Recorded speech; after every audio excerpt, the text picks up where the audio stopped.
Introduction to Queries with TanStack Query.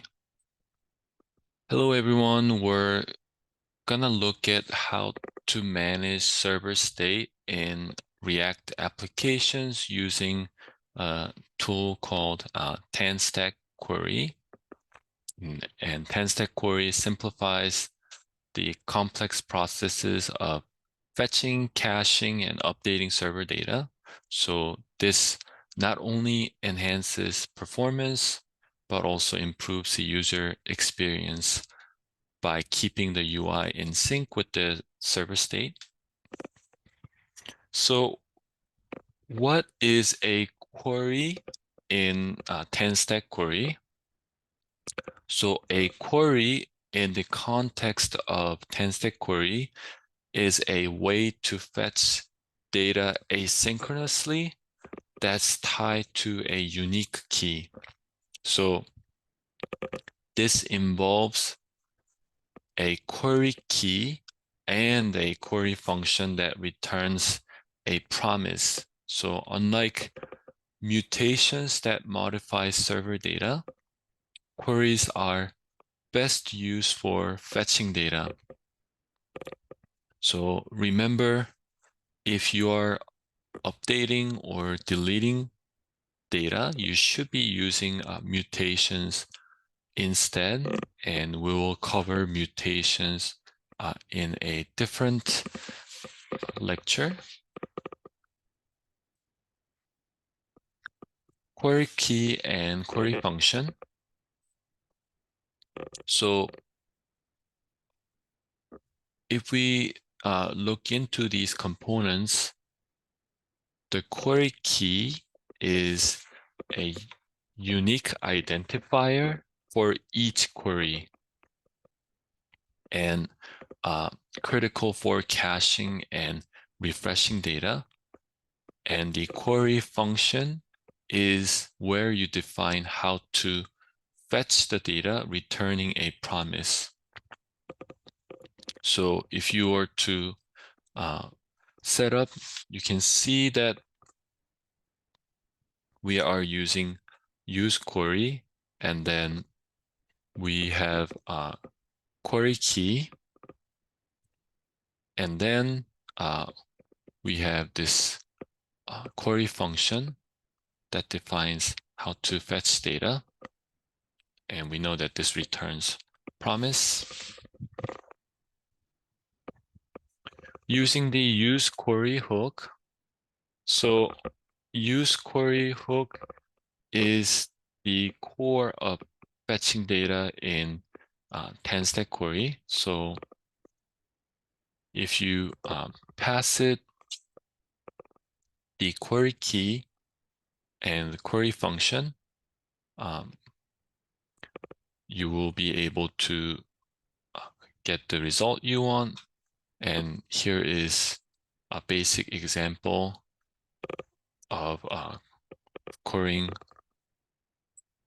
a fetch to-do list from a server, and the returned object from use query gives us everything we need to manage the fetch data within the React components.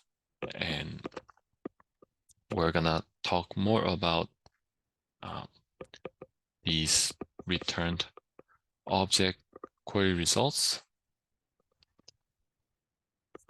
So understanding query results. So the result objects from use query is quite comprehensive.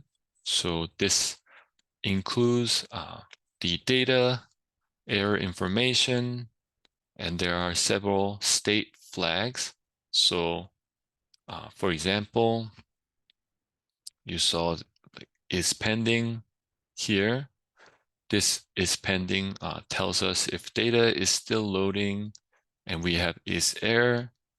This tells whether there was an error during fetching, and is success tells if everything went smoothly.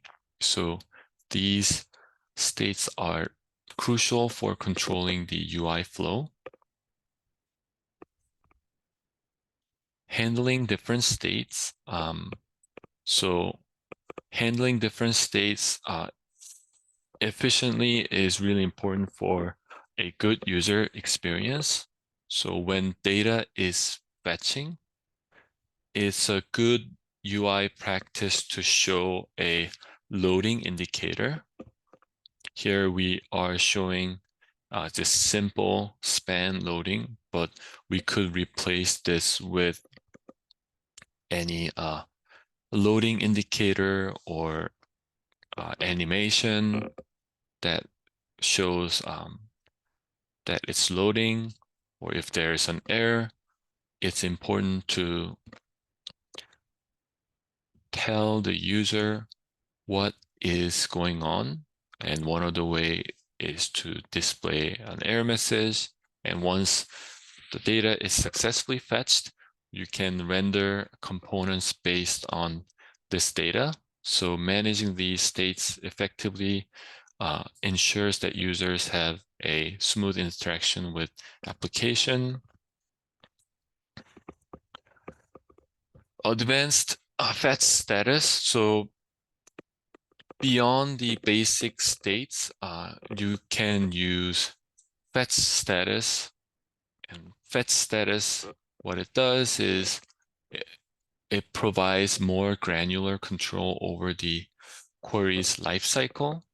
So it can be, fetch status can be fetching, paused, idle. So this additional status helps in scenarios like background refetching or dealing with network issues, offering more nuanced control over how data fetching processes are handled. We will cover more about how you can do background fetching and how to do more nuanced control in subsequent lectures. So summary, in conclusion, TanStack Query is a robust library for managing server state in React applications. And we looked at how queries can be used. So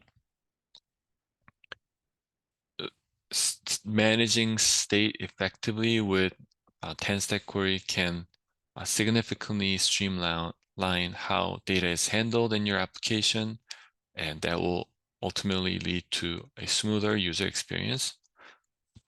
So I encourage everyone to take a look at TanStack Query documentation. Thank you for listening.